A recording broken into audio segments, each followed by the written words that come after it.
This is following on from my previous video where I pointed out the problems that I was aware of.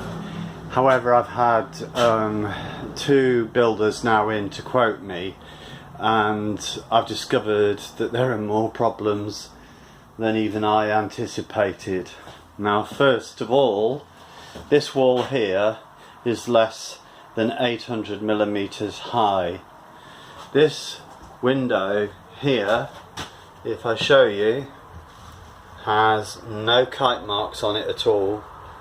So this window is not legal because it has to have safety glass in it, and that's not safety glass.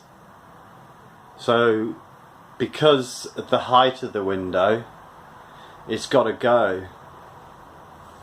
It's got to be replaced with toughened glass.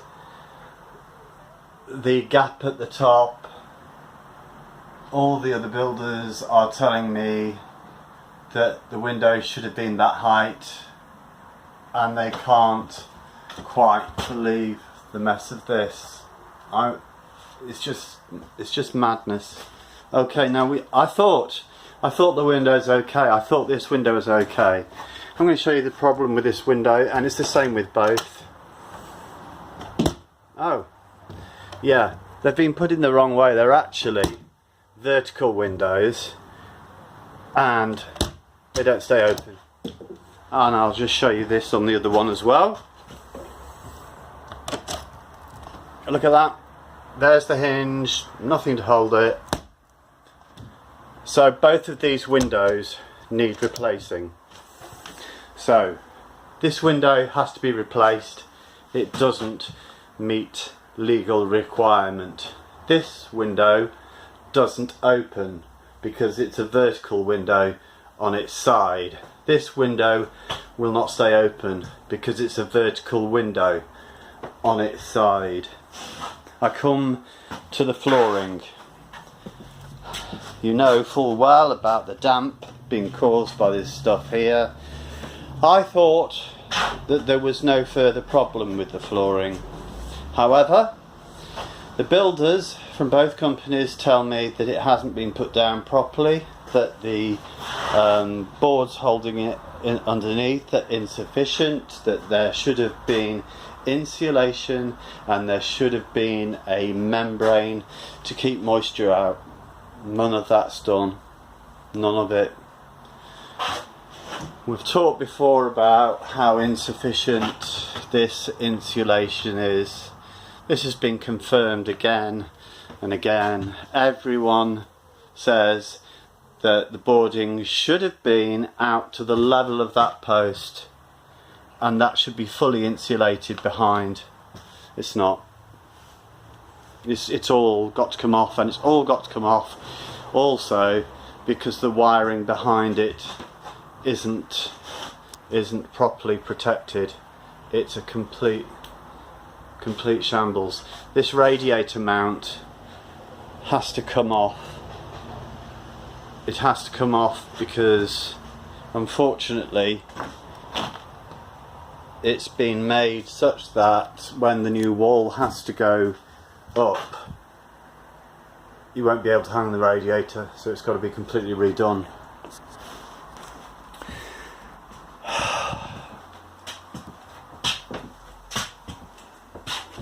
Leaving the electricity in this state, I don't know what to say really. It's just getting beyond the joke, isn't it? However, I've now learned that not only is this cable here just hanging that was on the inside room, that is all live.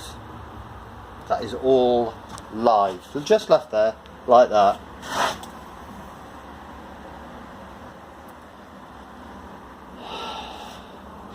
And here's the door, and here's the damp floor.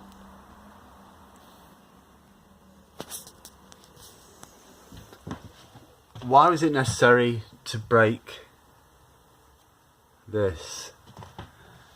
The load here again confirmed that the whole ceiling is now bowing. The boards are confirmed by 3 builders has been laid the wrong way. What I've learnt most recently is that this insulation is completely the wrong type and should not be used. This insulation will just soak up damp, example there, and there is no membrane to protect from damp. It's just completely wrong. It's got to go. So I had thought that the one thing that could stay was the windows, but now I have evidence from 3 builders that every single thing that has been done in this room is more than substandard. None of it, not one bit of it, meets building regulations. Nothing at all. And I am informed by all the builders who have been that the only solution for this is to rip out everything and start again. Now, I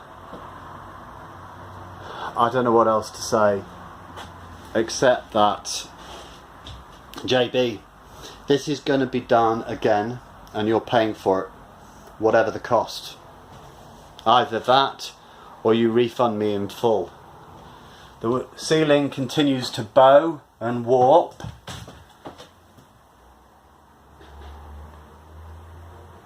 Yes, I know, the other thing I was told is not only are these over screwed, so they're too deep in, that on the entire ceiling and on some of the walls entirely the wrong type of screw has been used.